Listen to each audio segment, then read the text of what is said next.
My name is Leo Liu, and I serve as the Executive Director of the Level the Field Initiative.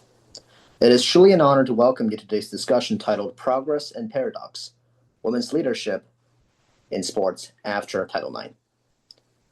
Today's event will explore the implementation, compliance, development, and continuing challenges of Title IX, while examining how this landmark legislation has shaped opportunities and leadership for women in sports, and also recognizing the continuous challenges it has currently in today's society. Before we begin, I would like to acknowledge several individuals whose leadership and support make this event possible. First, Ms. Barbara Horn, the Chief Administrative Officer and Board Member of Athletes United for Peace. Second, Mr. John Katori, Human Rights Advisor for the Level the Field Initiative. Finally, Mr. Connor Wong, Chief Operating Officer of the initiative, who will also serve as today's Zoom moderator. We are also honored to have Dr. Sean Latta, who will begin our program with a keynote address.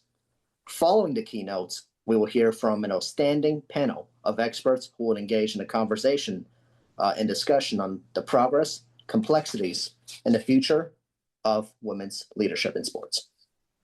At the end, we will also have a Q&A and statement section where you can share your thoughts. Without further ado, it is my pleasure to introduce Ms. Barbara Horn, who will provide an overview of the work of Athletes United for Peace and the significance of Title IX in advancing gender equity in sports. Ms. Barbara Horn. Thank you, Leo. And as Leo mentioned, I serve on the board of Athletes United for Peace, and as UN rep and technology officer and a few other hats in this not-for-profit. And this is just one of the many times that we have brought about the topic of Title IX, and it's because of its great importance to women in sports. So it's a pleasure to welcome you to Progress and Paradox: Women's Leadership in Sport After Title IX, part of the CSW70 Forum of parallel events taking place alongside the 70th session of the Commission on the Status of Women here at the UN. And each year, CSW brings together governments, civil society, scholars, and advocates from around the world to examine where we're making progress toward gender equality and where important gaps still remain. This year's priority theme focuses on strengthening access to justice for women and girls, including addressing the structural barriers that limit equality, and the review theme examines women's full participation in leadership and decision-making in public life, as well as the elimination of violence against women and girls. And those themes connect directly to tonight's discussion. Sport is one of the most powerful social institutions in the world. It shapes culture, builds community, and provides pathways to opportunity to millions of girls and women. In the United States, Title IX transformed access to athletics. It dramatically expanded participation and created opportunities that simply did not exist before. So generations of women and girls have benefited from that progress, but the story itself is more complicated. While participation has increased significantly, the number of women coaches and leaders in sport has declined in many areas, creating the paradox that we're here to examine tonight. More women playing, but fewer women leading. This challenge sits squarely within the global commitments made through the Beijing Declaration and Program of Action, which was adopted by 189 governments in 1995 and is still one of the most important international frameworks for advancing gender equality. The Beijing platform calls for ensuring that women and girls have equal opportunities in all aspects of life, including sport and physical activity. It states clearly that governments and institutions should ensure that girls and boys, women and men, have equal access to education and training, including physical education and sports. But Beijing goes further. It also emphasizes women's equal participation in leadership and decision-making in the institutions that shapes our societies. So sport is one of those institutions. When women lead in sports as coaches, administrators, policymakers, and advocates, they help create an environment where girls and boys not only participate but thrive. They help ensure that opportunity, safety, and leadership are truly shared. Tonight's conversation brings together an extraordinary group of athletes, scholars, and sport leaders who are working to move that vision forward. Together, we'll explore the legacy of Title IX, the leadership gaps that persist, and the practical strategies that can help strengthen pathways for women leaders in sport around the world. So thank you all for being here and for being part of this important discussion. And with that, I'm delighted to turn things over to John, one of our organizers. Thank you, Barbara. Welcome all. In 1969, I was born with a congenital disability called arthrogryposis. There are questions about my life expectancy, quality of life, the mental capabilities I would possess. By June of 1972, I had 23 operations on my feet and hoping to give me the ability to walk. The hopes of the Title IX passage were to finally bring equality to females in educational institutions and put them on equal footing as their male counterparts, including sports. As I faced my own difficulties, supporters of Title IX were challenged, faced scrutiny, and had obstacles placed in their way to limit full access. Like the many who sought the legislation, I was not satisfied with walking. I wanted to run and had to fight for it. As females proved from Title IX, there was an opening of the eyes for others not seen as equal in society. I owe gratitude to those who blazed a path. I flourished, grew confident, and shattered myths about long-standing preconceived notions about abilities. I could not have achieved becoming an educator or a sport coach without the many battles won by those who just wanted females to run equally. My awareness of the inequities in our present day only makes my conviction stronger and why I am here before you at this crucial moment. I have applied many teachings in my life. I was told by females I could, even when males told me I couldn't or shouldn't, including my own father. It was instilled in me by females. I am as equal to anyone without a disability. I learned about the importance of Title IX from Dr. Mimi Murray, and it has stayed with me since. I have a great male mentor who only treated me equitable. Not only treated me equitable, but modeled true understanding of for all, fostering opportunities, providing support, and standing up for females in sports in a male-dominant world. If I am to ask for support in the rights for people with disabilities, I must support and advocate for others. The erosion of equal rights is upon us. Justice for women and girls does not mean more. It means we are all part of one earth and must stand beside each other. Together, we are equal. Thank you. And now I'd like to turn it over to Connor, who's going to introduce our keynote speaker. Thank you, John. So it is my honor to introduce Dr. Sean Lada, professor and chair of kinesiology and health at Manhattan College, as well as a nationally recognized advocate for gender equity in sports. As a student athlete at Penn State, she competed in women's soccer when it was still only a club sport and helped lead efforts for varsity recognition under Title IX. She later served as head coach of Columbia University's women's soccer team and has continued to shape the field through both leadership and scholarship. Today, her research and advocacy on Title IX, women's leadership, and equity in sport make her an especially fitting voice for this conversation. Please join me in welcoming Dr. Sean Lada. Thank you, Connor. Good evening, everyone. It is an honor to be a part of the 70th United Nations Commission on the Status of Women and this parallel event entitled Progress and Paradox, Women's Leadership in Sport After Title IX. First of all, I would like to thank Athletes United for Peace and John Katori for the invitation to present. and also to acknowledge John and I are Springfield College, Spirit, Mind, Body products. And I would like to acknowledge Dr. Carol Oglesby and also Dr. Mimi Murray. Realize progress is always made on the many shoulders who preceded us. I will first give a quick background and overview of the United States Title IX law and its impact. In addition, highlights of intended and unintended consequences will be identified. My story of using Title IX law for social justice to increase sport opportunity will be told. Lastly, I will give some guidance on continuing the fight for increasing opportunities for girls and women in sport. Title IX is a powerful 37-word law passed in 1972. No person in the United States shall, on the basis of sex, be excluded from participation in, be denied the benefits of, or be subjected to discrimination under any education program or activity receiving federal financial assistance.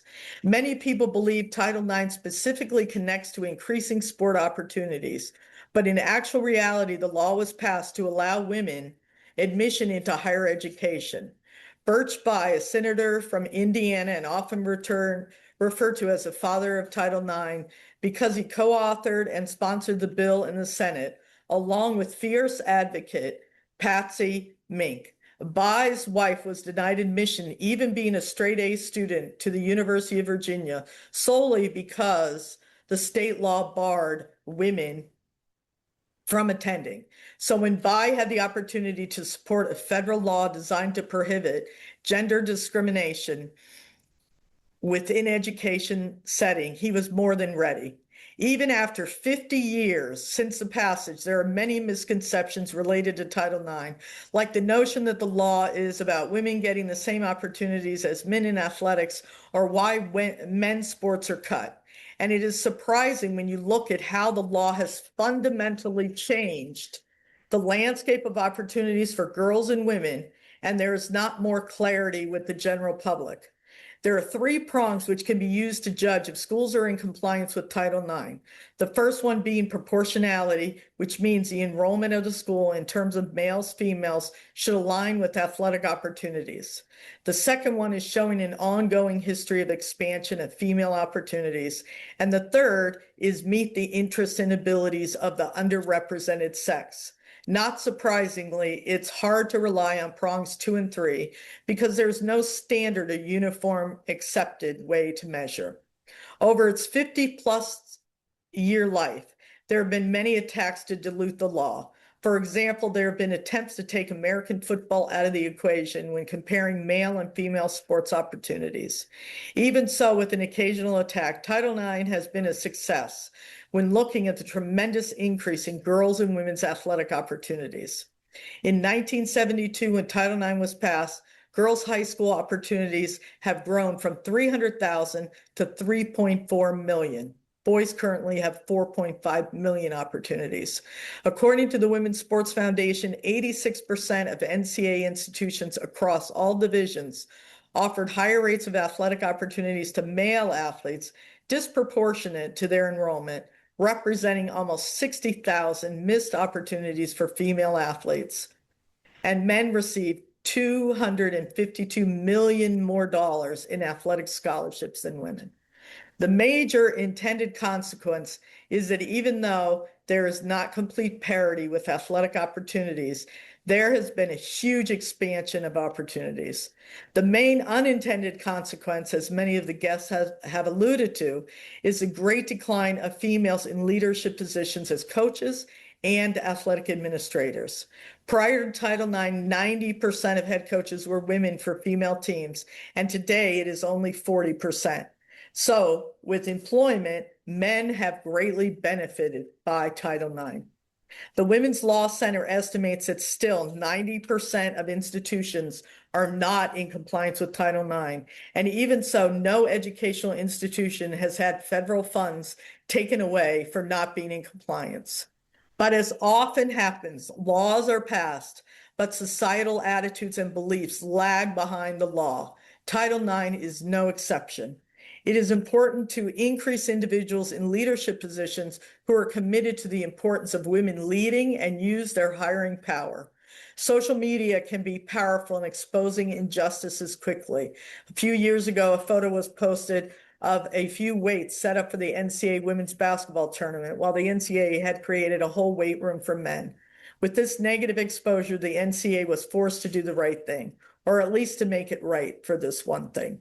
The topic of social justice is near and dear to me, and I have devoted much of my life toward this effort. I was blessed with parents who believed I could do anything I set my mind to. Society, however, wasn't as evolved and consistently sent me messages that girls can be as good as boys and that girls didn't deserve comparable opportunities in life. For me, this inequality was readily apparent when I was a young girl wanting to compete in sports. And I'm sure some of our guests tonight have experienced some of this. A few anecdotes have come to mind, including getting kicked out of Little League after I struck out a boy at bat, playing on a boys' club soccer team in middle school with my brothers and parents yelling hateful things at me. At that time, girls' leagues and teams were not available to most of us. So if you were good enough and had an evolved coach, you played on the boys' team. Most parents and coaches were open to me playing until they realized I was much better than their sons. It was my experience as an undergraduate at Penn State, however, for the first time that I was able to organize with the group to try and fight for justice. Let me take you back to 1982. I know some of you weren't born then, but try to imagine. Go back to 1982. At Penn State University, the athletics department fully funded a varsity men's soccer team, but only a club women's team. The Lady Lions played a mostly varsity team schedule and followed the Association for Intercollegiate Athletics, AIAW, precursor to NCAA, for overseeing women's athletics. The team received more funding from Penn State as a club team than many of the varsity teams at the time by the sheer size of the Penn State club budget. In all accounts, we operated as a varsity team, but only with club status. The dilemma was when the team qualified for postseason play my junior year, Penn State administration refused to sign off on AIAW paperwork to allow us to play postseason. I think Penn State did not want to sign the paperwork for fear that the next step we would demand to have full varsity status. After my teammates, coach, and I exhausted every internal means possible to convince the powers to be at Penn State to allow us to participate in postseason play, including a meeting with the then athletic director, Joe Paterno, 6 players, including myself, filed a Title IX complaint through the Pennsylvania Human Relations Commission. Every ounce of us knew we needed to fight this. We were fighting for the next generation of Penn State students to have an equal opportunity. The result was, for 10 years, Penn State mucked it up in the courts using delay tactics, but finally, 10 years later, they were forced to have a varsity women's soccer team. In celebration of 25 years of the varsity team, in 2019, Penn State awarded my teammates honorary varsity letters.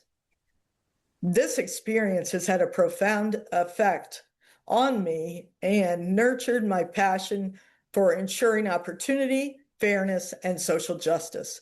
I'm keenly aware of the isms in our society, as I've spent the better part of my life on the receiving end of them.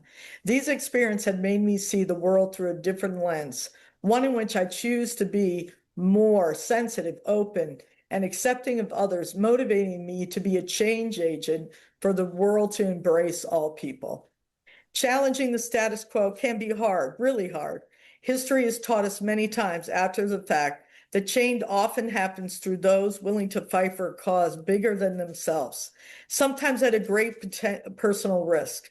These experiences and passions have formed the way I teach, interact, and empower my students. I encourage students to think big, use their privilege, get involved in professional organization, experience and seek leadership opportunities. Social justice is embedded in every course I teach, whether it is through experiential learning, servant leadership, lectures, or discussions. I encourage them to be to be collaborative, delegate tasks, and see the whole playing field. Margaret Mead said it best, never doubt that a small group of thoughtful, committed citizens can change the world. Indeed, it's the only thing that ever has. My 10 years as a college coach and now 30 years as a college professor is comprised of a tapestry of experiences, teaching, coaching, and leadership positions. Action. I am proud to have served as president of the National Association for Girls and Women in Sport. Within this role, I had the opportunity to lobby Congress to keep the power in Title IX legislation, as well as to lobby for quality physical education.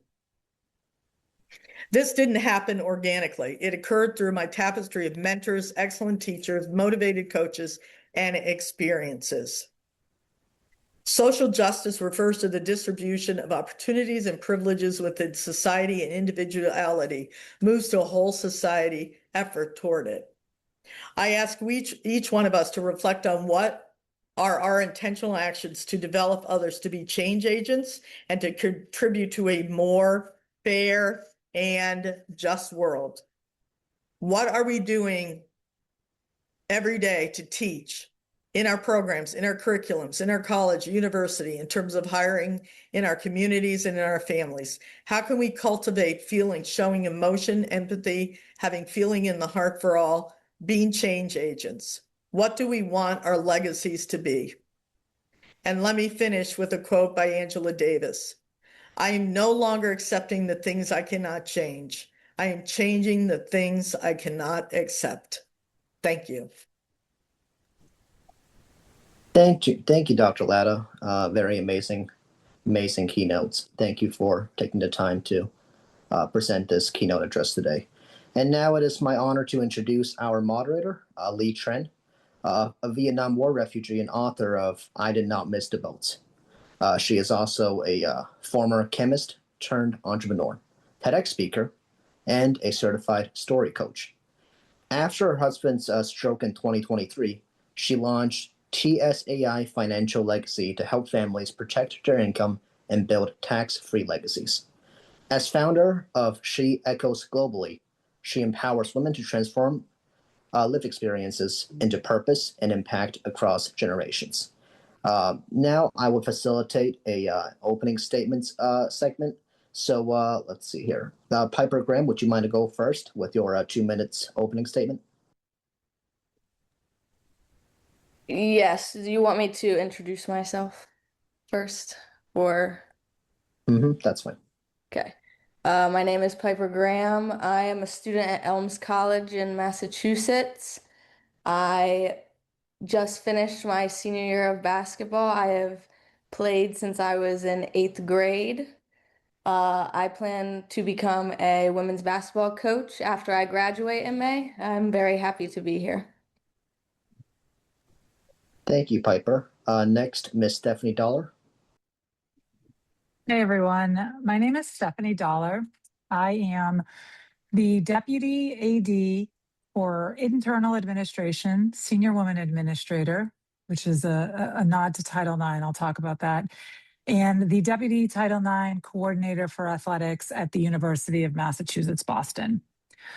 I'm here today as a product of Title IX.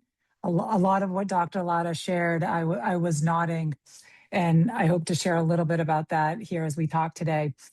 Before everybody joined, I have a shirt that says "Girls who play sports become women who lead," and I wear that on campus a lot. I think it's really important.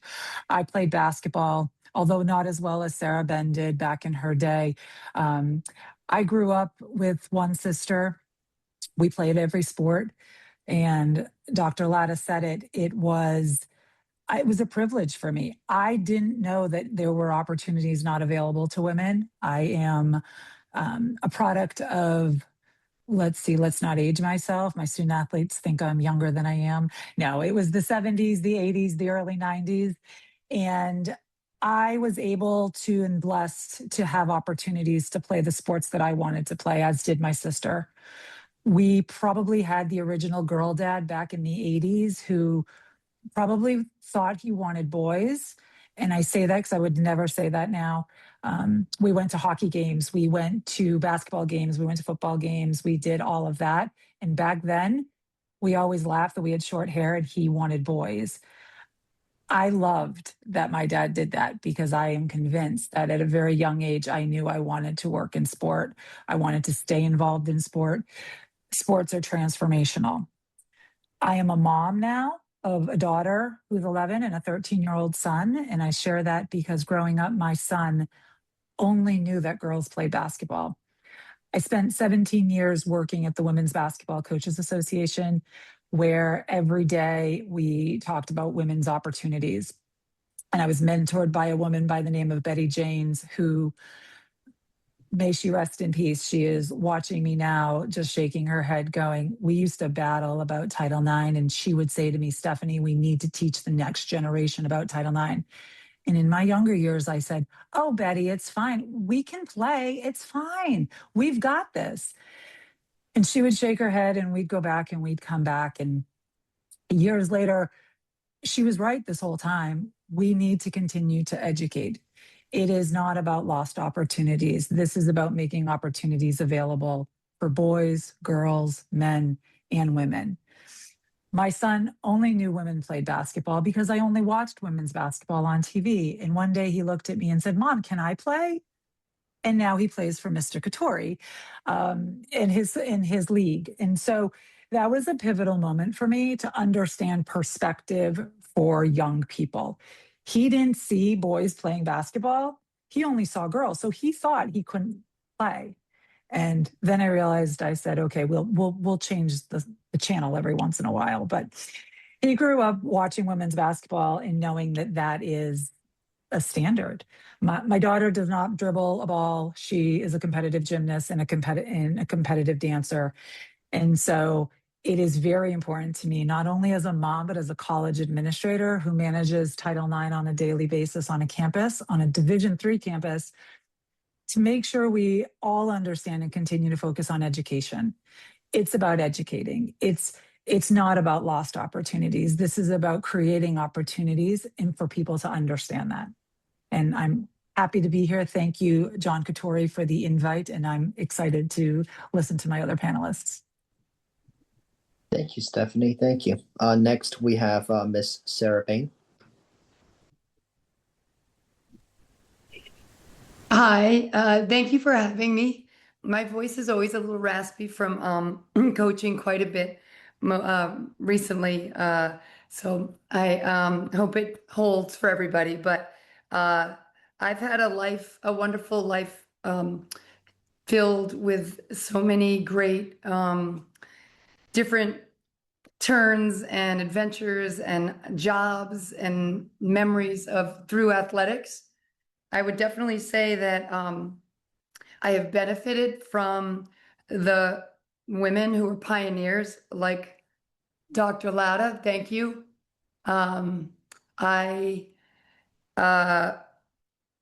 really was able to do quite a bit in athletics, and I've always had a lens of gratitude for the women who paved the way for the women after them. And I think we need to continue to do that. So there's more and more opportunity. But I certainly was able to do a lot of things that women older than me were not, like get a full scholarship for basketball to Boston College. And I played professional basketball in Europe. It was right before the WNBA. But I was very grateful for that opportunity to be able to do something I love and get paid. Perhaps not as much money as a male, but still an unbelievable opportunity. And around the same time, so about 32 years ago, I stopped playing basketball and started a life in teaching basketball. And I've done that in a lot of different ways with the help of many, many people. I started a basketball camp in my name 32 years ago, and it is still here today. It's quite large, with 2,500 to 3,000 participants. We originally started it much like Stephanie was saying it was just for girls because when I was a kid, although there was great opportunities, most of the camps I went to were all boys and me, or 50 boys and me and my friend Lisa, and that was it. So we started a camp that was just for girls and tried to get as many female coaches as we could to give a product that was just ours. And that really took off. And I did that for many, many years. I'm still doing it. I'm also a mother, and I have 3 sons and a daughter. And just like Stephanie was saying, when my boys were a little bit older, I wanted, well, they were doing sports too. And we had a good product. So I wanted the camps to be available to them too. So it did become co-ed, and it's been in existence since 1994. So I'm quite proud of that. I've coached a lot of different universities and high schools. I've learned a lot in my journey about Title IX, about some of the things that have already just been touched on. In fact, I was fortunate to be the head coach at Brown University for 6 years. And they too, like Dr. Lauda was talking about her particular case, they too were quite instrumental in the whole fight and the original sort of lawsuits and situations that came about. In fact, my SWA is Carolyn Norris, and great, unbelievable mentor, and quite a career in field hockey at UConn. But she and a lot of people that I got to meet at Brown were quite instrumental in what they were able to accomplish. So in working there, I learned about the journey from a different lens again, just for female college athletes and what we were able to do because of that and able to get. And then I was able to be on a lot of committees and hear what the administration would battle with to try to make it more equitable. And it's extremely complex. So I've coached at a lot of universities, and I've also more recently, since COVID, started to wear a few different hats again in basketball. And I feel fortunate. I own a business where I'm doing a lot of training. And I don't have hard stats, but I would say it's a male dominated business. It's hard to make a living in it, even if you're great at it. But I've found a way to carve a nice business out of that. It's Basketball by Bain. I also have an AAU program called the Bain Hurricanes, female owned, and there aren't a lot of them. And we're trying to do it the right way. And we're even hosting tournaments. I've hired my family to work with me, and we're trying to do some things that I would feel comfortable saying are mostly dominated by by the men, which is fine. But we can make a living doing these things too. We just have to hustle and do it the right way. So currently, I'm still doing a lot in basketball. It's just taking me different turns. But again, I have a huge gratitude, and I don't forget the people that made all of these things I've been able to enjoy as I got older, as an adult, and as a kid, going back to the women before me. So I'm grateful to be here, and also want to be able to help for the next group of girls after us. Thank you, Ms. Bain. And then finally, for our last panelist who hasn't spoke yet, Ms. Camille Bradshaw. And after she has gave her opening statements, Ms. Lee Trent will take over. Hi, good afternoon. I'm Camille Bradshaw, current Vice President of the Global Mixed Gender Basketball League. It's a co-ed basketball league where we reimagine sports grounded in equity. So right now we have equal play, equal pay, and equal leadership on the teams. I'm also the founder of the Caribbean Flag Football League, which will be launched this July in the Caribbean. And it's actually supported by the NFL alumni out of Atlanta, Georgia. The vision of the mixed teams is that in a world where women shape the future of sports and not participate in it alone, but also as leaders, innovators, architects of institutions that guide it, it's very important to have equality in sports. We also believe that when girls see women coaching a team, a woman leading a federation, or shaping global sports policy, she sees something greater than authority. She actually sees possibilities within herself. It is a vision of a world where women can shape the future of sports and not just participate alone. We believe that leaders, innovators, and architects should be mentored and invested in to actually be able to have a more equitable world. And that when this vision is fully realized, sports will do more than reflect equity. It will teach, it will protect, it will inspire generations unborn, and that's what we hope to achieve or realize through both the mixed gender basketball, global mixed gender basketball, and the flag football, the Caribbean Flag Football League, which it's actually a new league that we're trying to put into place because the American football is virgin in the Caribbean through this flag football because the Caribbean soccer is this football. So it's a new introduction into the region, and we hope that we can have both men and women play together. Thank you for inviting me to be here, and I look forward to this most inspiring conversation. Well, thank you so much, the whole entire panel. I want to say that how impressive I am to hear your keynote, Dr. Lada, and all the panelists who share a little bit of your background. I want to say that I don't know anything about sport, but I love to dance, and I think this is not just a topic about sport. I think the sport is just a frontier where a lot of other inequality that can even look at into it and set an example for moving forward.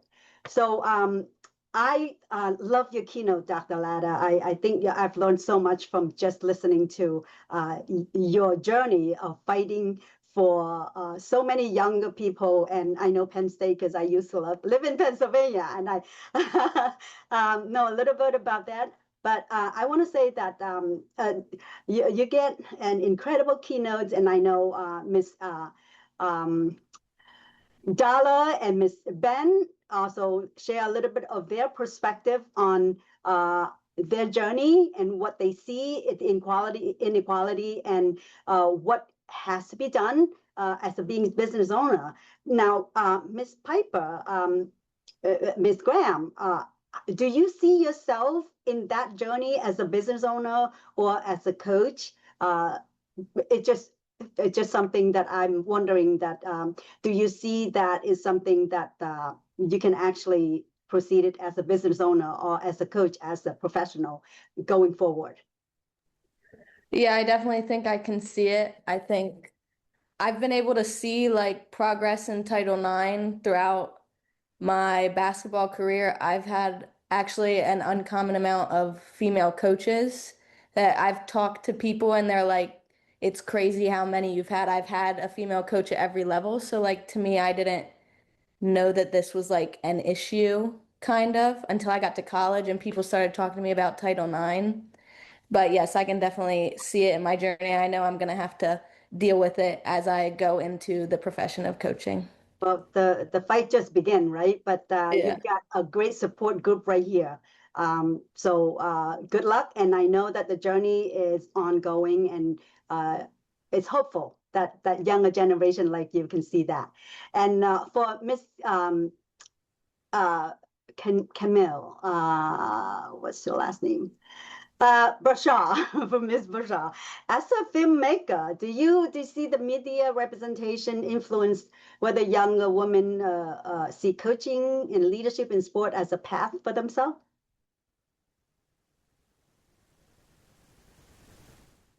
Ms. Bashar. I understand in storytelling that people tend to see themselves in shapes that is the media televised, and they believe what they see and what is possible.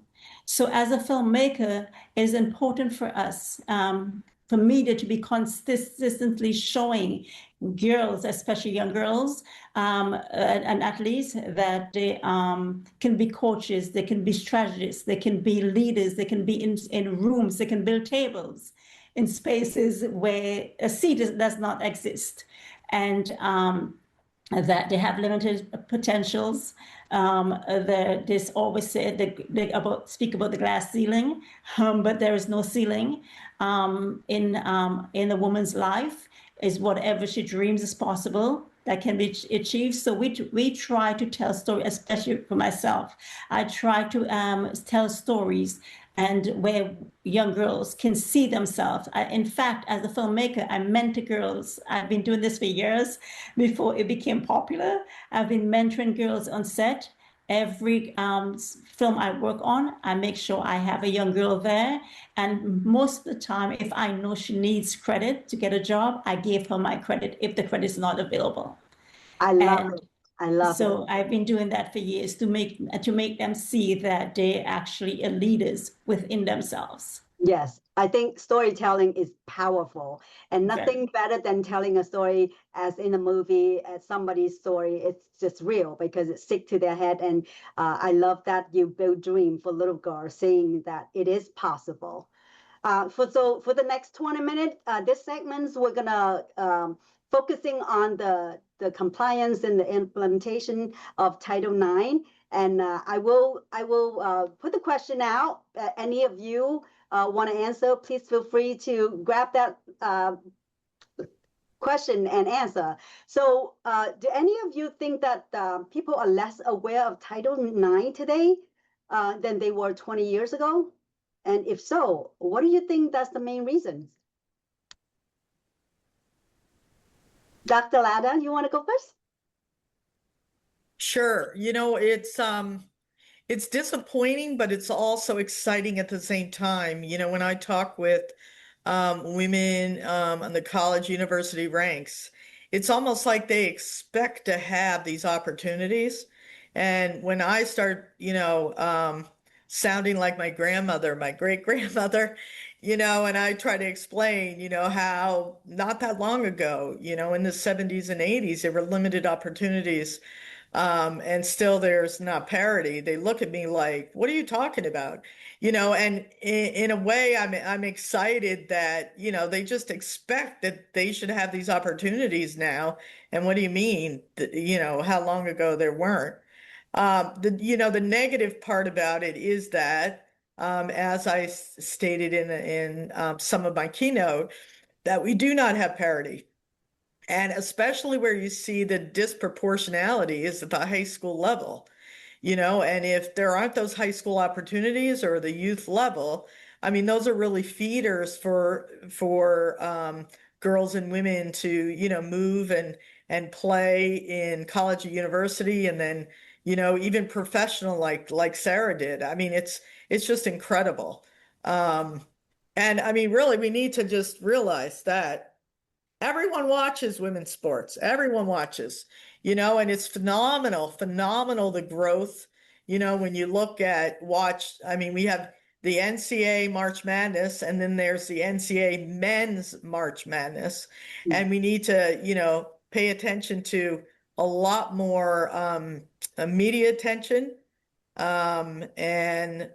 But we also realize, as I said before, we don't have parity, and we need to educate. We need to educate our girls and women, but especially we need to educate our boys and men. And I think we heard some good examples about, and I've heard this too, that a number of years ago, Nike had a whole commercial with Michael Jordan versus Mia Hamm. And I heard a male colleague of mine said, when there was his battle on TV with Michael Jordan and Mia Hamm, his son said, "Who's Michael Jordan?" Because his son was so into the women's soccer team. He knew who Mia Hamm was. He had no idea who Michael Jordan was. So it just shows you the power of the media and who's shown on TV. And a lot has changed, because when a father has a daughter and he was involved in sports, he sees very quickly how things aren't fair. So it's really important for us, all of us, to work to educate, and we're seeing it today. If we're not aware of our history in the past, we certainly make mistakes in the future. Thank you. Absolutely, absolutely. Thank you. Ms. Dollar or Ms. Ben, do you have anything to add to the question?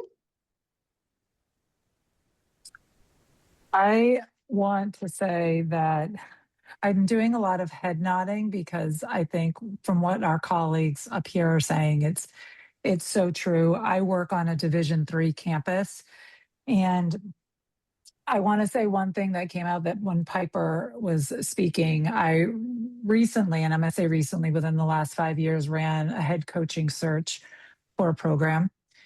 And we meet with the student athletes to talk about what they're looking for in a coach. Hard work, feedback, their style. So we have these conversations ongoing with young people to talk about what they're looking for and what their expectations are. And in one of these searches, in one of these meetings I had with our student athletes, they said to me, Stephanie, will there be men in the search?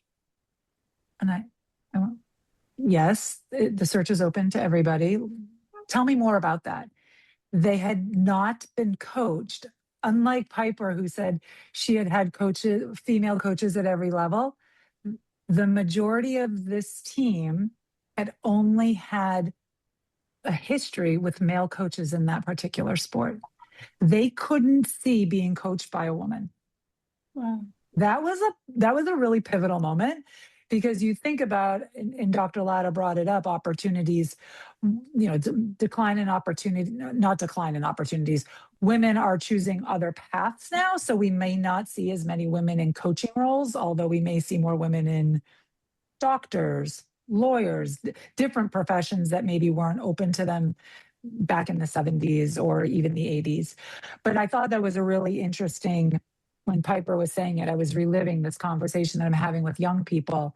And I said, it's probably because you've never been coached by a woman before. And so it really opened our eyes for conversations with young people around Title IX and how you have those conversations, because now young people, at least the 18 to 25-year-olds that are on my campus, whether it's male or female, right? It is about the best opportunities we were looking for the right head coach for that program. So I think education takes different shapes and different forms for different groups, whether it be for the men you're with, or for the men and boys and women and girls. But that was a really interesting piece, because if they don't see it, they don't believe it. And we're still in that. Yeah. Stephanie, you could on I that also search? add that I'm sure Yeah. you have seen that if you advertise for a coaching position, and let's say it's women's basketball, typically you're going to get 500 men that are going to apply, and at least half of those men have never coached in their life. And you'll get And I coach high school. the women will apply, and they have like so much more, experience in this and that. And that's part of the issue too. We need to empower women that, you know what, apply for the job, And too many times we are, self-deprecating, saying, I don't know. And I mean, it's amazing to me. A man can be like a under 8-year-old coach, and he's going to apply for a Division I men's team. And so we need to empower more women. I'm sure, Stephanie, you've seen a lot of that. We see a lot of that at our level at Division III. In a recent search, it was the majority of this candidate pool for a full-time collegiate coach at a Division III institution. Majority of the candidate pool were men, but they were men who were not qualified. And they were high school coaches. Sometimes it's high school coaches who've coached men who've never coached women and are making a switch. And that's another Zoom for another day. And so I, in my role as an administrator, always try to identify young talent. So when I see young assistants, because I travel a lot with basketball in particular or other sports, encouraging them to apply. I think a lot of women, you hear this all the time. The job description, they wait till they check every box on every experience, where the men are like, I can do the first one. I can figure out the last 9. And so it's about educating women on what that looks like, and girls, and say, you know what, if you want to apply for it, you go. I sit on the men's basketball committee for Division III. I am the only woman. I was also last weekend the only woman as a site rep at 16 sites for Division III men's basketball. So this is in 2026. Well, I mean, Um, I had noted that Title IX has been tremendous for men's employment. And part of the reason on the is women's men, side. right, on the women's side, because men didn't that's want the it. modern paradox.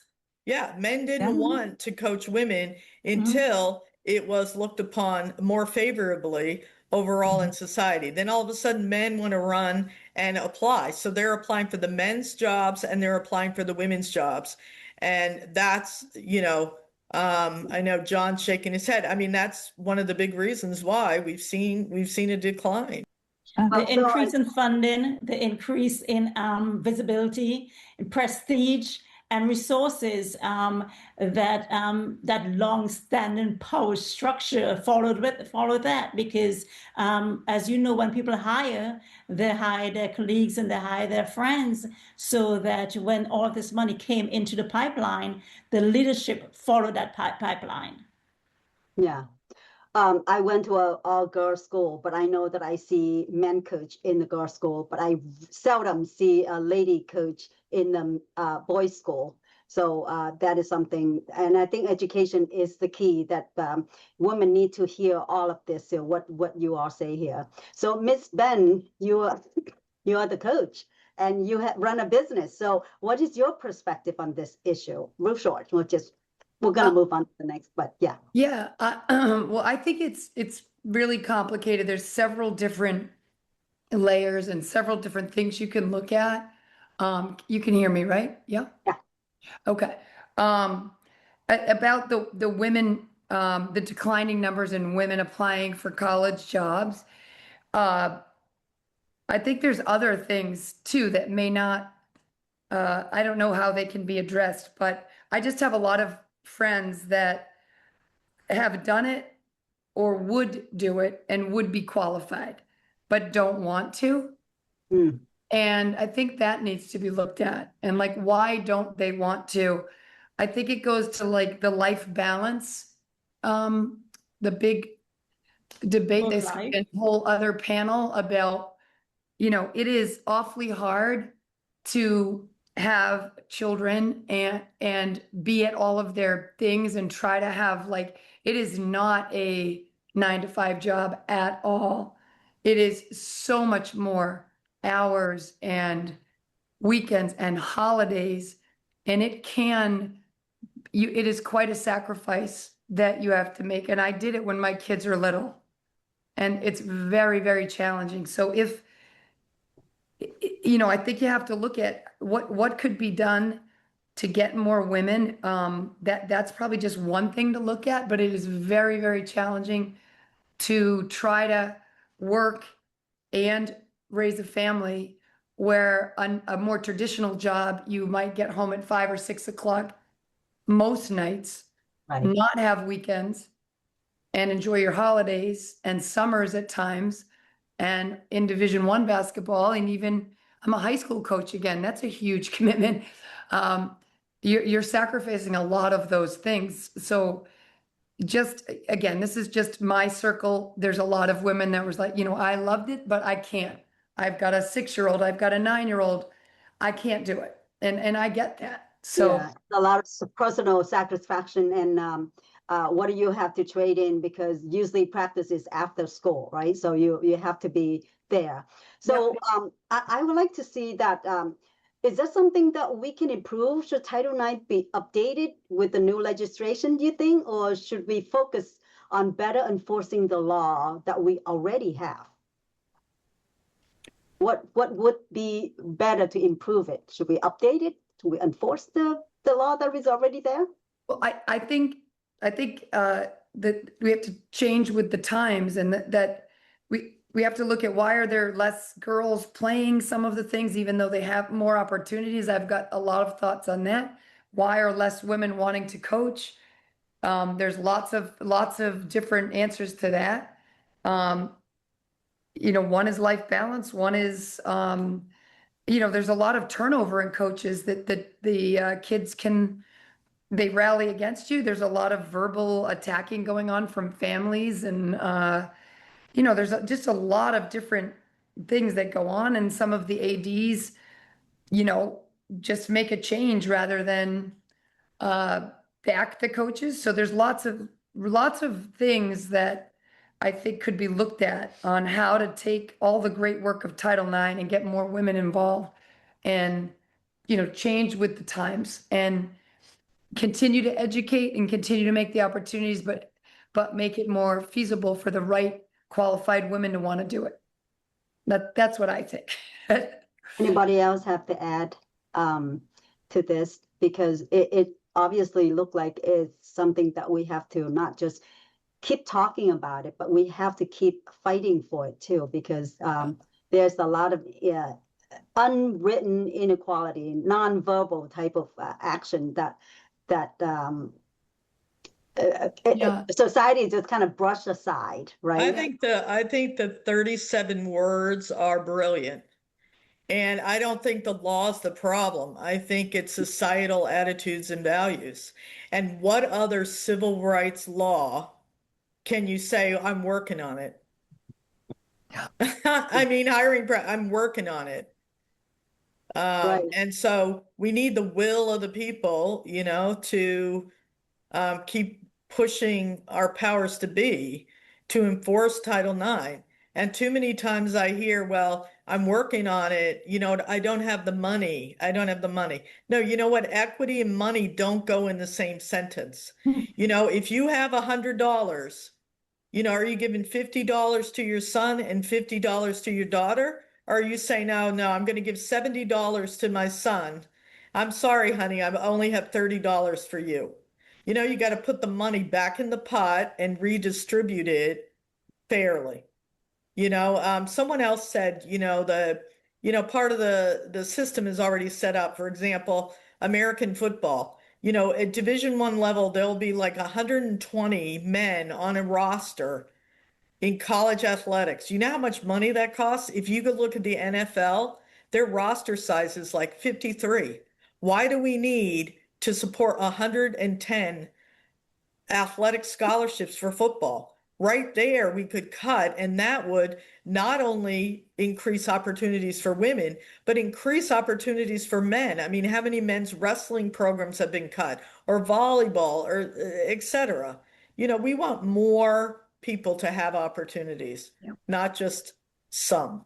Right, Well, that's why talk about money. equality cannot end with access to the field. It must extend to the policy. We need more women in the spaces, leadership space where policy is made, and not only made but enforced and regulated, because you can actually have policies and draft the best policies in the world, but if you don't have it where it's being enforced or regulated properly and there's transparency, then everything else goes out the window with that. I agree. And having more women in leadership positions and supporting equity. Thank you. So dialogue like this is super, super important. And it's not just once a year. We're going to have to constantly talk about it. So we'll talk about money. You think that institutions use budget cut as a way to avoid fully complying with Title IX sometime? Any idea? I'll speak from my experience. As we all know, I'm sure probably I'm sharing, like, we see that a lot. When you see teams being cut or programs having to be cut, it's a budget thing. We at our institution at UMass Boston, over the last 5 years, we made a conscious decision we did a Title IX evaluation, if you will. We brought in an outside expert to come in to kind of give a fresh lens. We had a new leadership at our institution. And through that, a lot of conversations, a lot of education, we walked away with, we are going to add 2 women's teams, because back to Dr. Lada's point, we are under currently the proportionality prong. And so we needed to add more opportunities for women. It was very clear for us that we were not going to take away opportunities for men. We told our student athletes this. That is very difficult to do. The pie is only so big. So how do we to that point, I've heard that one before. Like, how are we going to do this? And we sat down, we added 2 women's teams over the course of multiple years.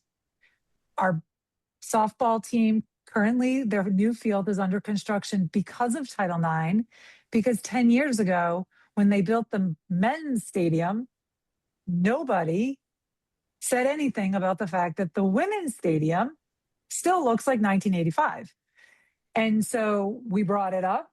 I work at a state institution. It takes some time. So we were able to get that done.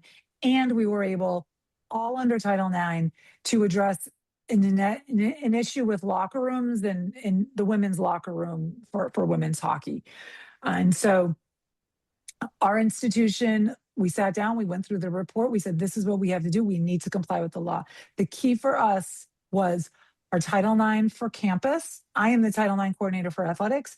Our Title IX for campus, and our HR vice chancellor was very supportive and understanding. We are a very large Division III campus, and we're don't quote me, you can Google this, but it's like 60-40 women to men.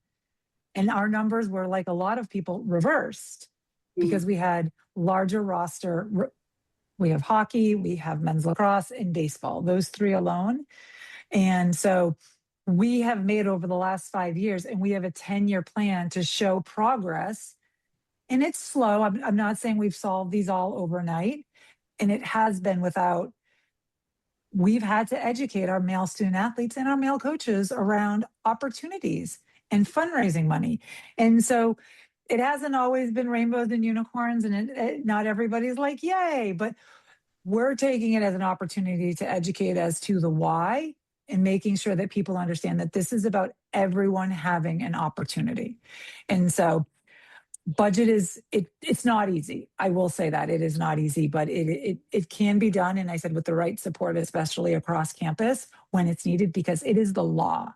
This is not something we are choosing to do because we just want to. It's the law, and this is what we need to do. And we do want to do it and make sure that we have opportunities for our students. Awesome. It's beautiful when you see the law is working for the people instead of against the people, right? So do you have anything to add, Ms. Ben? Yes. Hold on. Okay. You can hear me. Yep. I just wanted to say that I coach at a high school right now, Catholic high school in Braintree, Mass. And I was talking with some of the students the other day about what they're going to do this spring. And many of them are excited about a new opportunity, which is flag football, which I know we had our discussion, our panelists talking about earlier on this event. But I thought that's really cool. That's sort of a nice sign that we're, keeping up with the times and giving them something that, hasn't really been open to girls ever.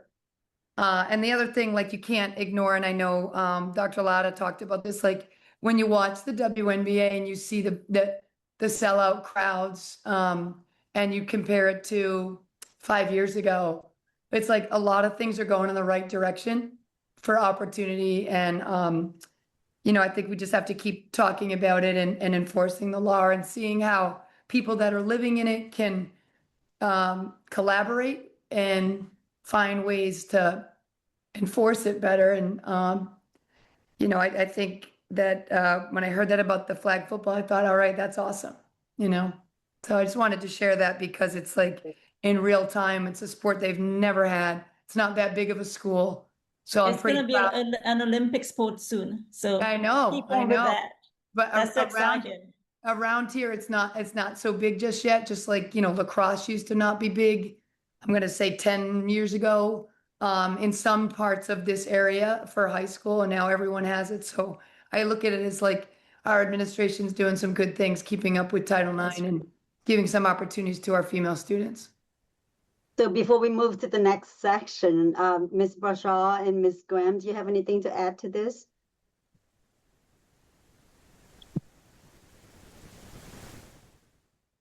I can't really say much about budget just because I'm a student athlete, so I don't really exactly know what goes on, but I do know our school does a pretty good job giving some of that budget to our team. We've recently gotten new uniforms, new practice uniforms. We get new basketballs every year. We have more basketballs than there's room for on the rack.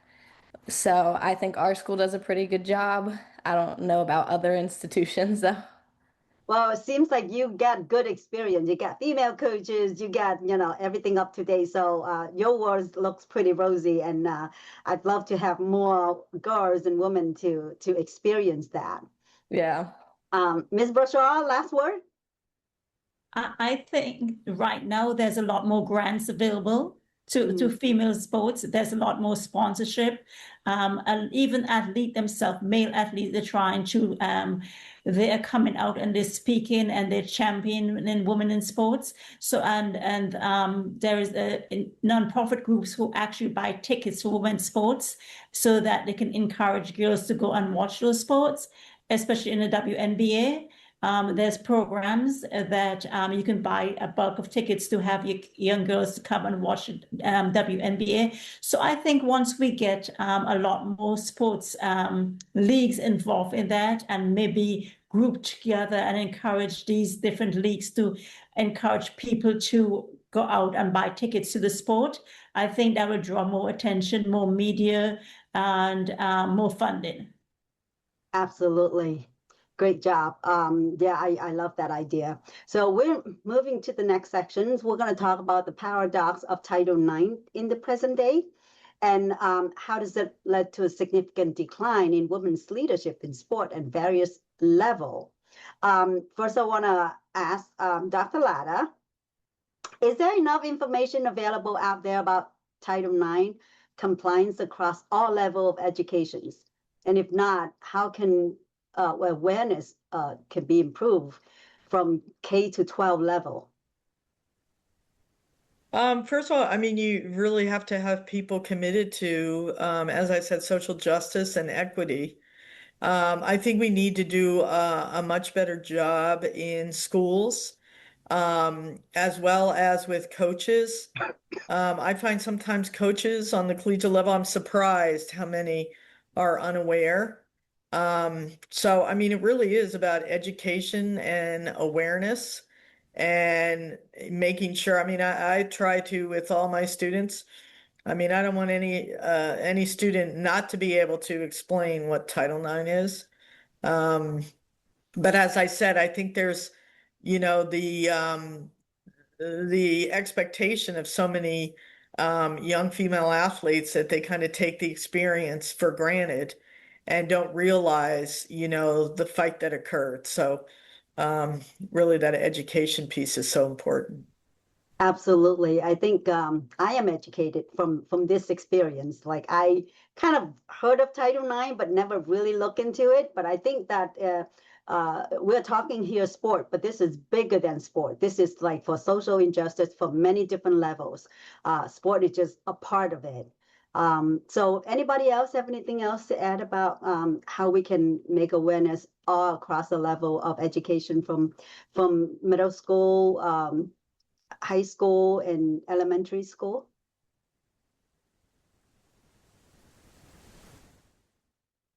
No? Let me just add that it really, it's society and how people believe, individuals should have opportunities. It strikes what I think Sarah was saying with the whole work-life balance.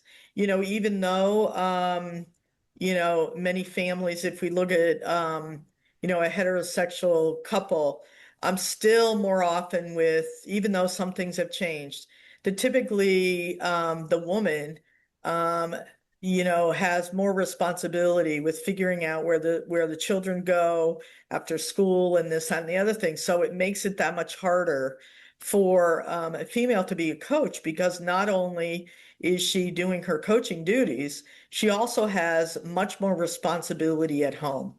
And until we, really change. I mean, I'm lucky to have two brothers that I think, I kick them in the butt to say, come on, you know what? This is a partnership. You need to step it up. And, and I mean, that's how it's going to change when we really, it doesn't matter if your pronoun is he, she, they, whatever it is, that you really believe in equity and a person is a person and we want everyone to have opportunities. And I strongly believe that it start the conversation at home too, because I hope so many parents are listening to this, because this is not just only the school's teacher's job, but it's also the parents' job that have to understand that their children can get advanced equally without considering genders or any type of disadvantage for the passion that the children have. Does anybody else want to add about how we're going to bring awareness to Yes. our level? Yes.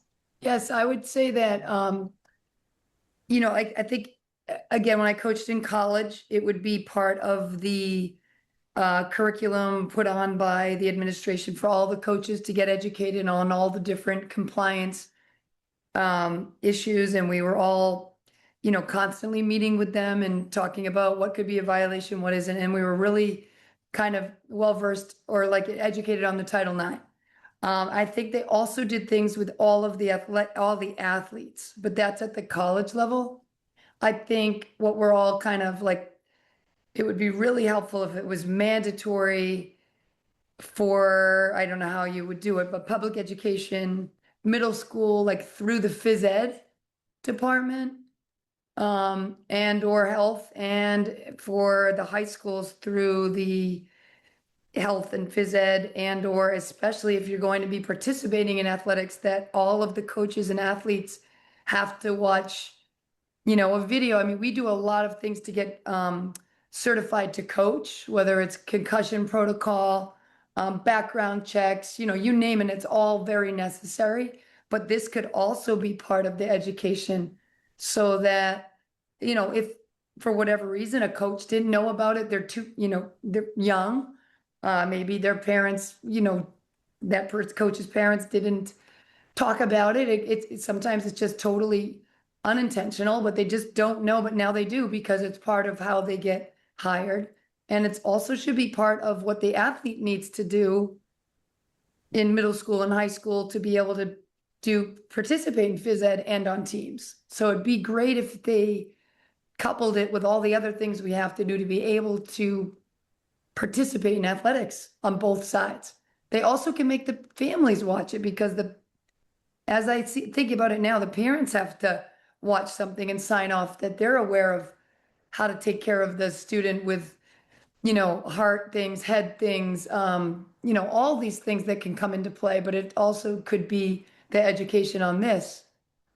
And then like looking at it again, like another step further, it'd be great if there were more women who took the classes to become administrators, athletic directors. I don't think that that's sort of talked about with the guidance departments. Like, what do you see yourself doing? Yeah. It's very male dominated. And on the flip side, I'll say that this winter there was a lot more female referees than I've ever seen in the high school level. So it's like a lot of steps forward, a couple still kind of hanging around neutral or going a step backwards. So I just think those are some of the things that most everyone that's in this business would say, like, that makes sense to help people get educated. I also want to take this opportunity to thank John and Leo as men, and Yeah. they are spearheading this and talk about women inequality. And I know John has a lot to offer since John is also a coach. So John, do you have anything to add for this? Yes, on the younger level, I think education is key, especially at the lower levels. I'm an elementary school teacher and coach at the same level. But if we're teaching in curriculum about voting rights, about civil rights, I think this needs to be part of it too. Just the fact of awareness. I'm teaching it to 6th through 8th graders here. About the importance of it. Once that is done, then they own it. Just like Civil Rights Act, just like Voting Rights, Americans with Disabilities Act, same thing. So education. It's free to make them aware, okay? And then what they do with that afterwards, then they own it. So that's Absolutely. basically where I think we need more of that. I am 100% agree with you. I think education with many things, from education from home, from teacher, from friend, it's like any circle community, we need to talk it out all the time. So thank you for that, John. So my next question is, so we've been talking about a lot of things that we can do. What do you think the biggest challenges in educational institutions face when they're trying to implementing Title IX? I've never heard of it until like recently, like now, because I don't play sport, but I know, like John said, this is not just about sport. It's about voting rights, social injustice, and is applied to many things. But Ms. Dalla, I see you have your hands on. Yeah, I have a thought on this, and it's a little in the direction. When I think about this and I think about what we can do, and I was thinking about what Sarah was sharing around the high school and all the education that's being done, I also think if we take a step back, it's 2026. How we were doing this in 1985, it doesn't have to look like this. And I say that when I'm working with administrators, I'm a college administrator. I've been doing this a long time. And the 9 to 5 job, understand that that's an option. Coaching, athletic administration, at least at the college level, is not a 9 to 5 job. Ask my children, they'll tell you they never see me at 5. We have basketball games at 7. So I think it's about leadership understanding that work can get done and how can you support your people in the way that they need now in 2026, and it might look different than 1995. And I'm having that battle, and that is the constant conversation. I have coaches I have a women's coach who has 3 children under the age of 3. I will take that baby because I love other people's babies, and take that baby so she can go take a recruit and their family around. I encourage them to bring their children to work, or their dogs if they have dogs. But it's about creating a space where you will never, I'm going to say this and then somebody's going to tell me, I don't know if work-life balance is possible every day, but integration is how kind of the lens that I use is that I'm going to integrate. I'm going to bring my daughter to games so she can see what these strong women do on the court and these strong men. We go to both. I go to all. But it's about even the structure of I lead my area. And it's really important that I keep working parents, especially working moms and women in this profession. And and we sit down and we have those conversations so that when we're hiring people, I just think it has to look different if we're going to sustain raising families, supporting our student athletes in their journey, and educating them on the why. You're able to do this. I'm on this Zoom because of Title IX.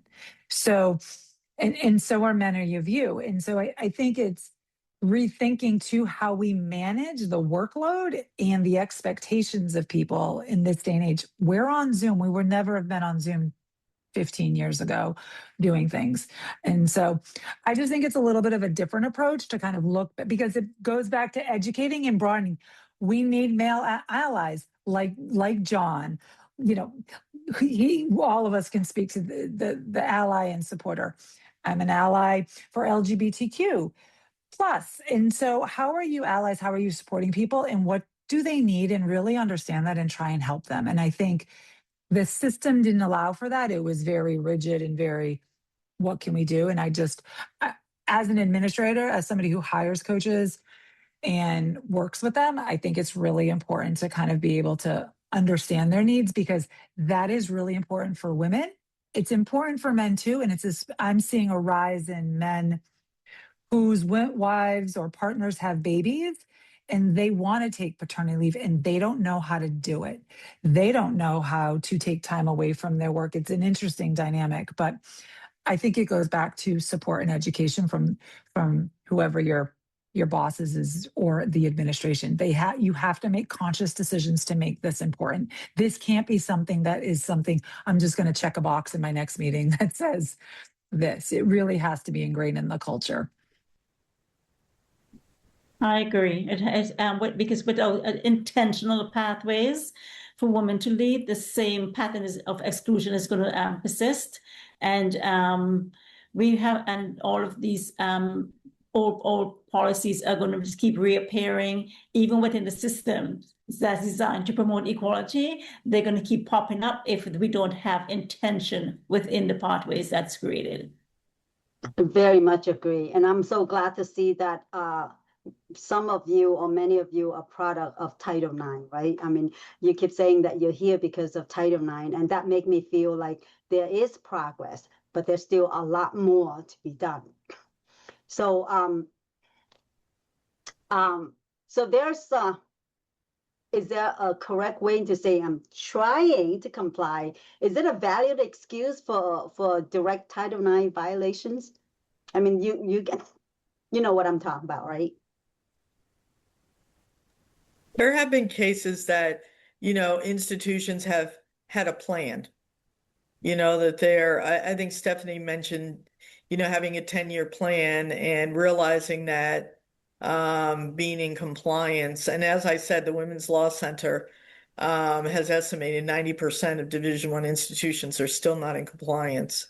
But there has been some flexibility with institutions having a plan. And I guess it's better than no plan.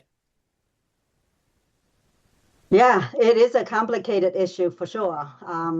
So our next segment, I am gonna gear towards that implementation or lack of implementation of Title IX. Is it inadvertently caused decline of girls' participation in sport?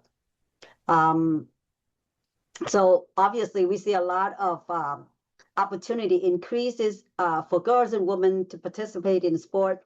And yet since its passage, the percentage of women coaching women's teams has declined significantly. So can any of you help me how to explain that? Because I know that one of the issues that Dr. Latin was talking about, that there's the stat is still pretty grim, right? Any reason for that?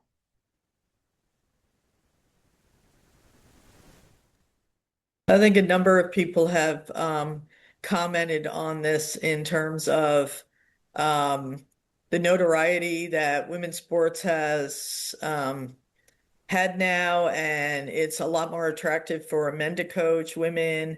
Back in the day, women's athletics didn't get as much attention, so many more men are interested.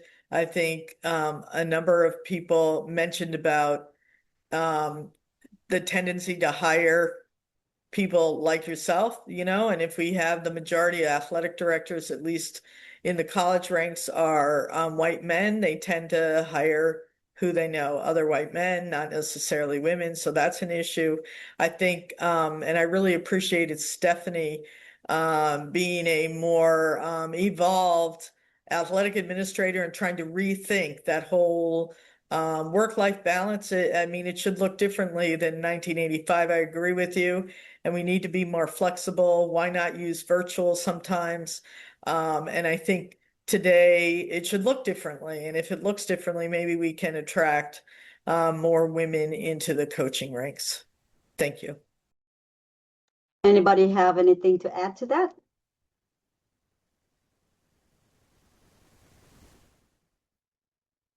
No?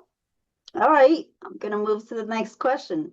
Do you think there a direct correlation between the decline of women in leadership role in sport and the decreasing number of girls and women participating in youth sport as athletes and coaches?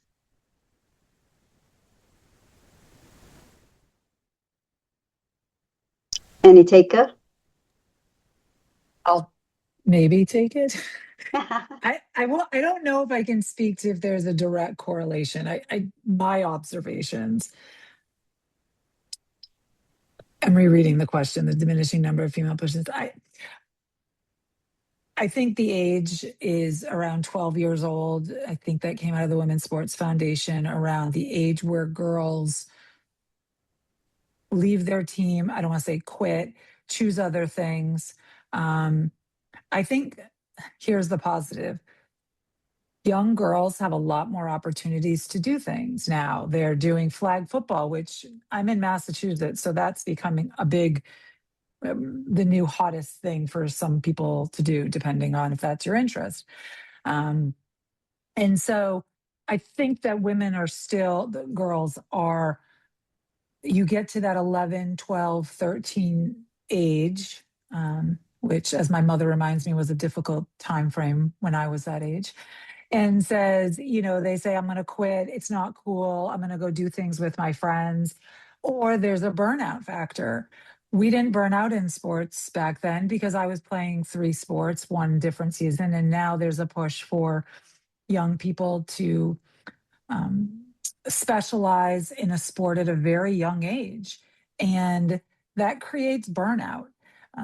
I can't speak to if the boys burn out, like I don't track that, but in terms of young women, and I'm raising one right now, and that has an impact. It definitely, I see young girls who have bright futures, if they wanted to stay, be like, you know what, my friend's not doing it, so I'm just going to quit and try. I'm going to go do something else. And so I don't have the answer to that.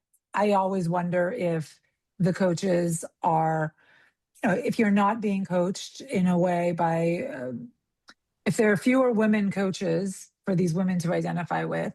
My student athletes tell me all the time, they ask me how I balance being a college administrator with 2 young children.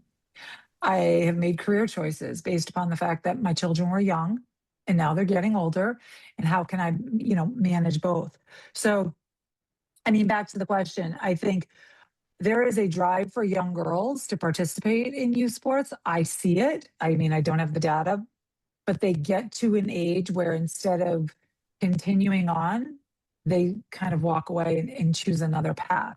I don't, maybe Dr. Latta knows the research on that one, but I think it's that pivotal age of 11 and 12, and I'm getting there with my own. So, you know, I think keeping them engaged, if they get burnt out, giving them time to regroup, like listen to your bodies, like listen when you're tired, and playing AAU games that are 7 in a day. And, you know, I think we have to do a lot more of listening to what our young people are saying they want to do. If you don't want to play basketball this season, maybe you play soccer, or what other kind of physical activity.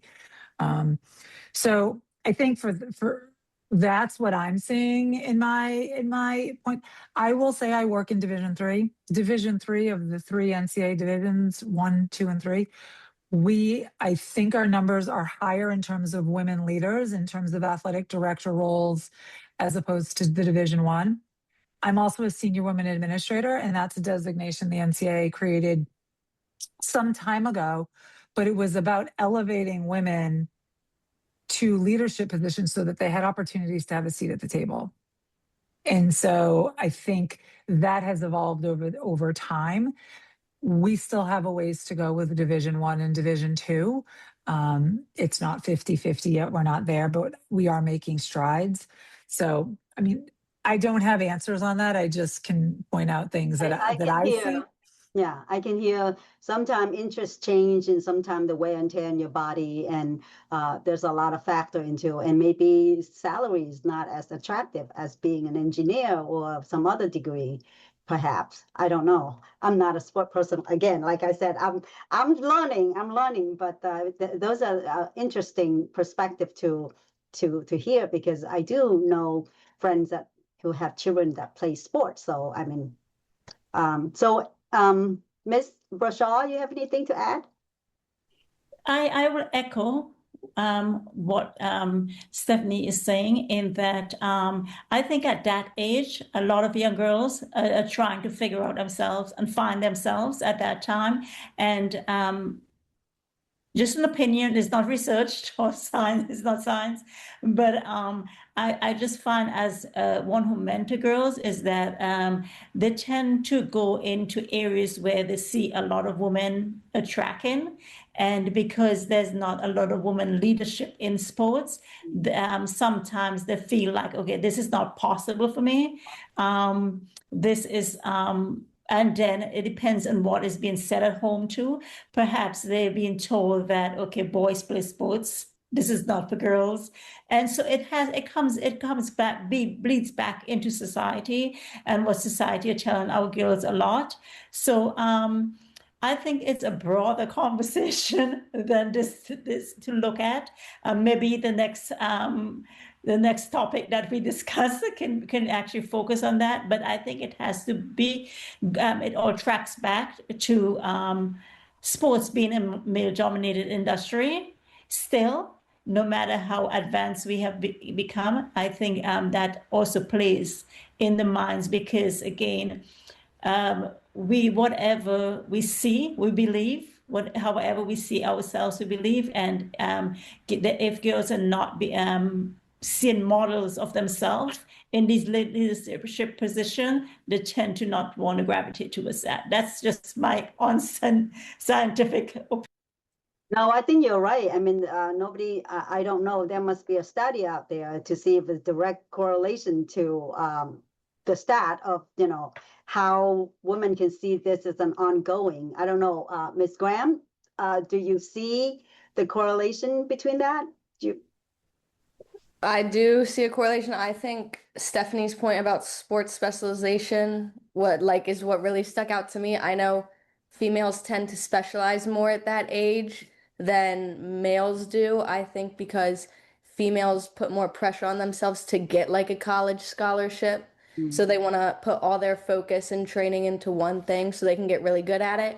Whereas I think guys tend to want to play every single sport because it is a male-dominated industry. And so they go out and they just try to get scholarships. I've seen guys have scholarships for football and basketball, and then they can just pick between the two.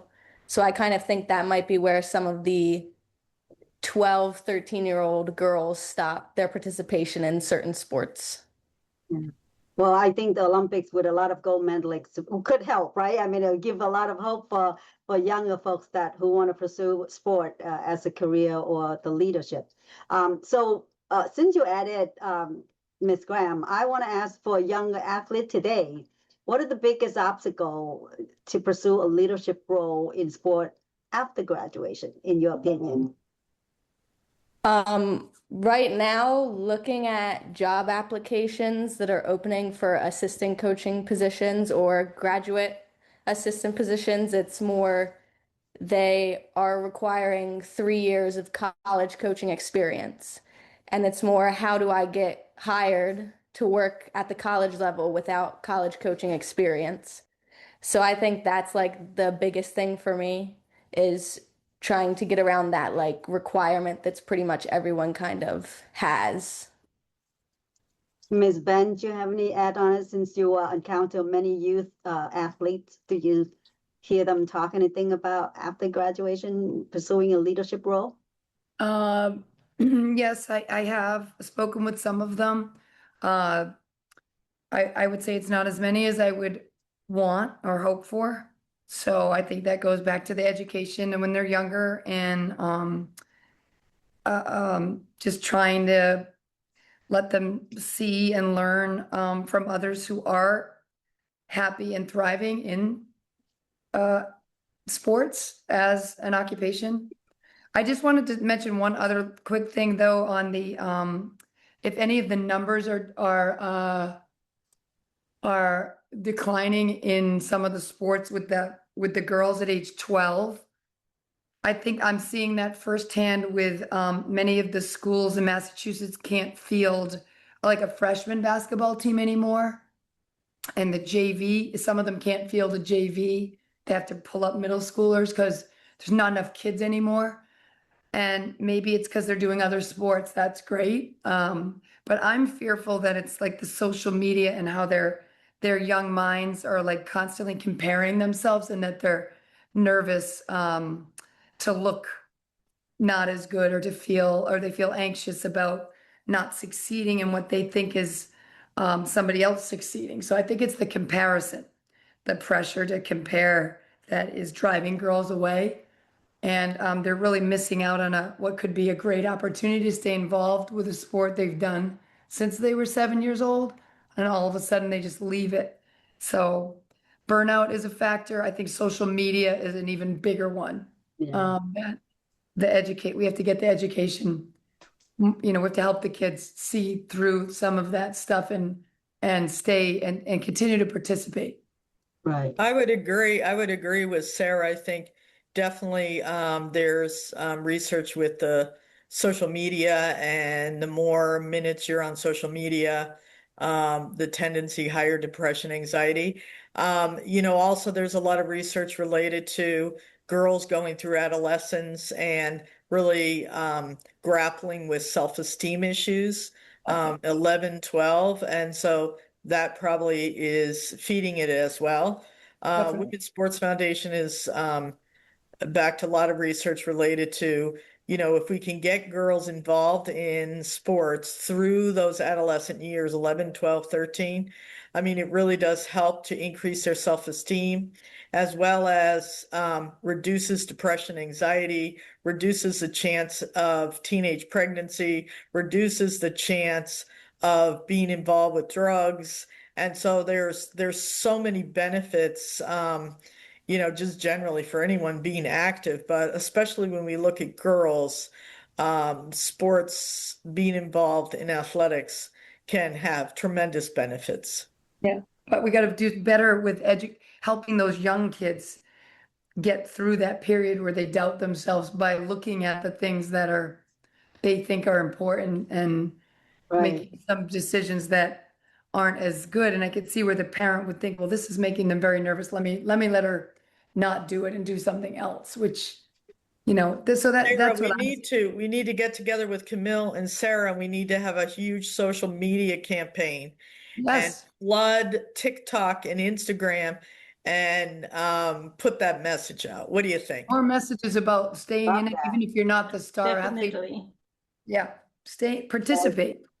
I think it will build a lot of confidence if they can get over that hump of identity crisis sometime.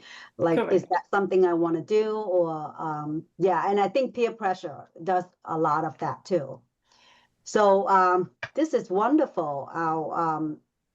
Anybody want to add before I move to the next session? Actually, folks, we're going a bit overtime here. Okay. I think we will wrap up our panel discussion here. Please, we will now begin the Q&A and statements segment. If anyone has anything to add, please raise your hand, and our moderator will call on you. Awesome. Thank you. I was so engaged in the conversation. I did not even know that we're over time, but let's keep it really short. If anybody have any question, and we want to have a little bit of moving forward, what would you recommend to improve Title IX? Yep. Connor, would you like to begin this?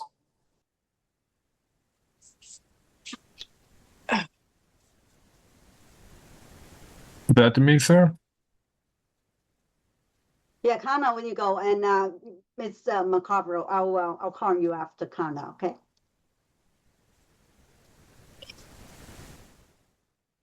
Okay. Let's see here. Danielle, would you like to present your 30-second question or statement? Let's say 30 minutes will be a long time, but I'll take the 30 seconds. A recurring theme, so thank you all for your time. I'm a professor at the University of Georgia. I teach a gender and sport class, so a lot of Title IX is a part of my course. But I wanted to ask, there's been a lot of talk tonight about the societal thought process of equality in sport for women looking like it being an option for them to play sports, whereas equality in sport for men is associated with not only access to the game, but also monetary and commercialized support. So this, again, in this book, No Slam Dunk, it's a thought process that's discussed quite often.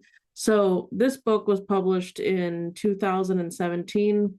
We're almost 9 years since that book was published. So it's still an ongoing thought process. So my question is how do we actually change the societal thought process so that we flip the script from it just being enough that there's an option to play for girls and women for it to be considered equal?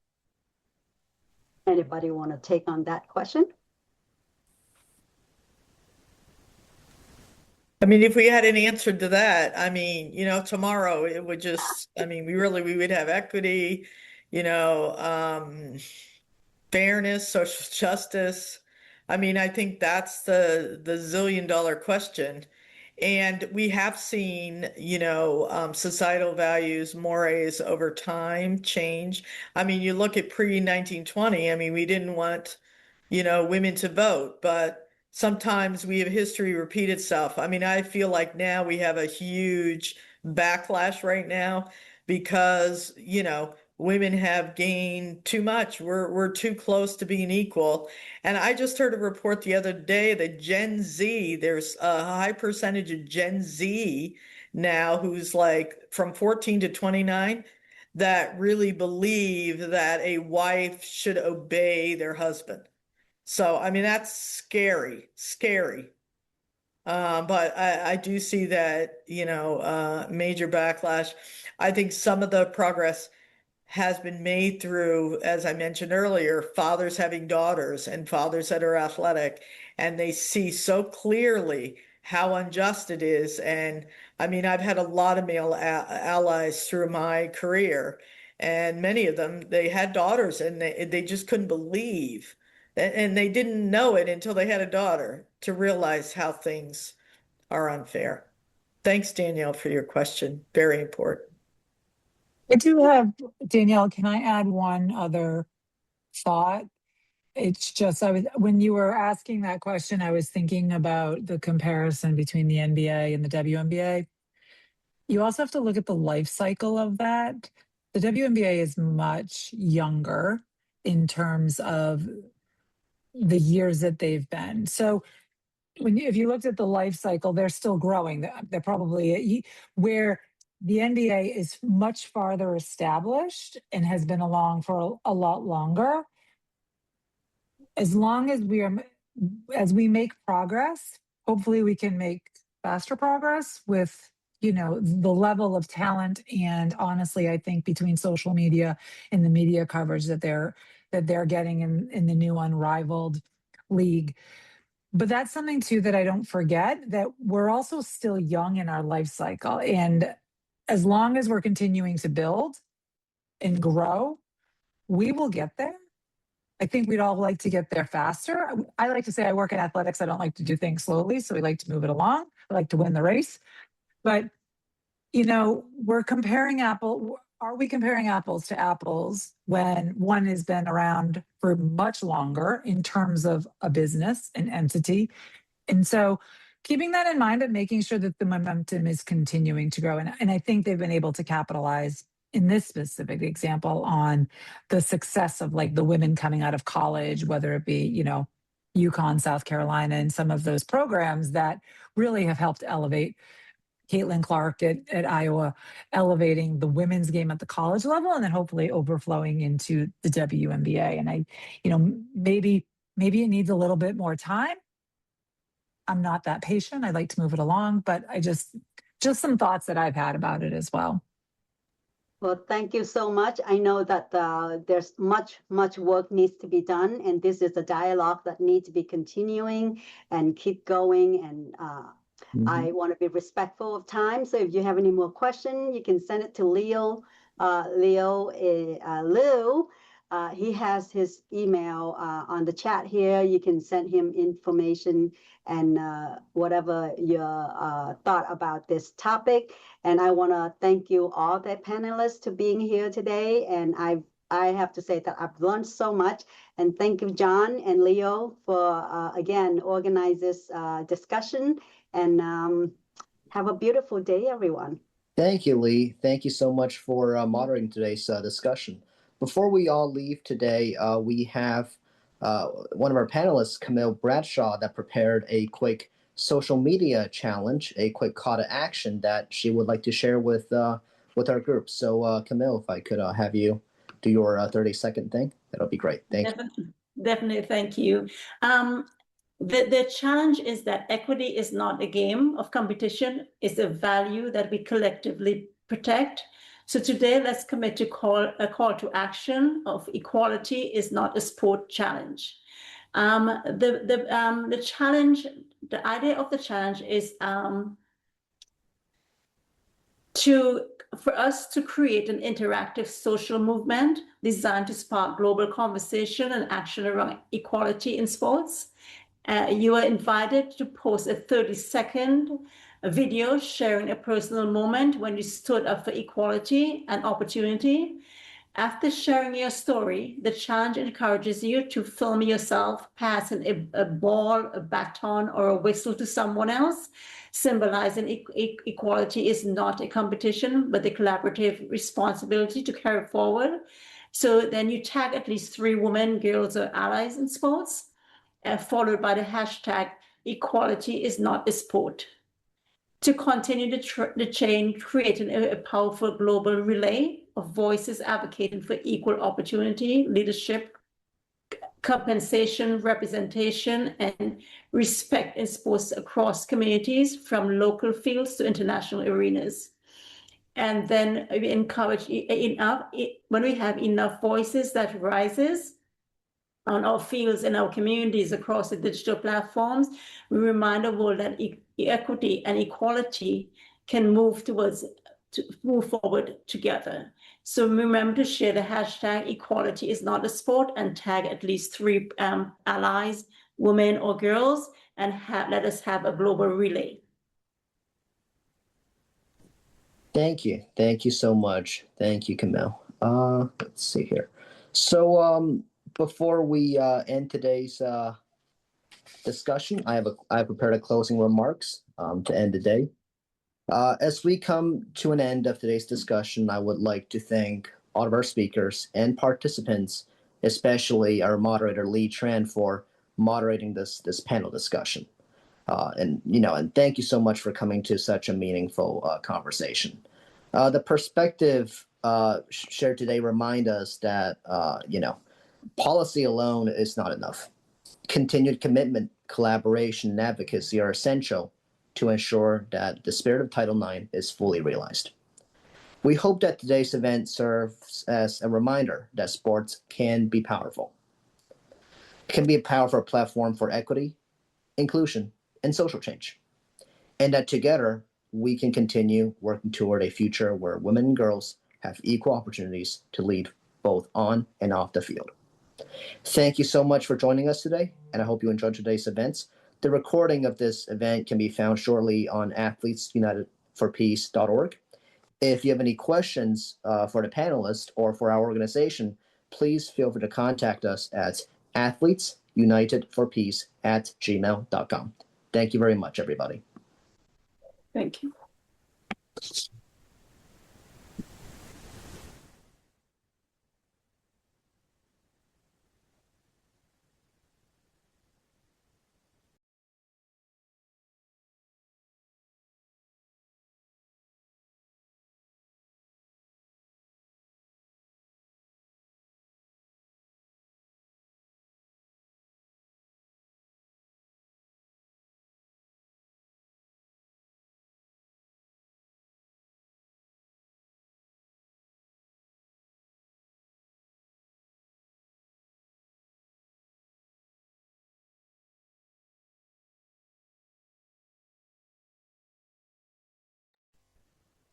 You made it. Yes, we sure did, Barbara. That was great. How are you Yeah. feeling? I'm feeling great. I'm just, taking notes on what we could improve on next time. The recording's still on. Do you want to turn it off real quick? Yeah. Sure. Don't worry, it won't end up in the final. Yeah. Let's see.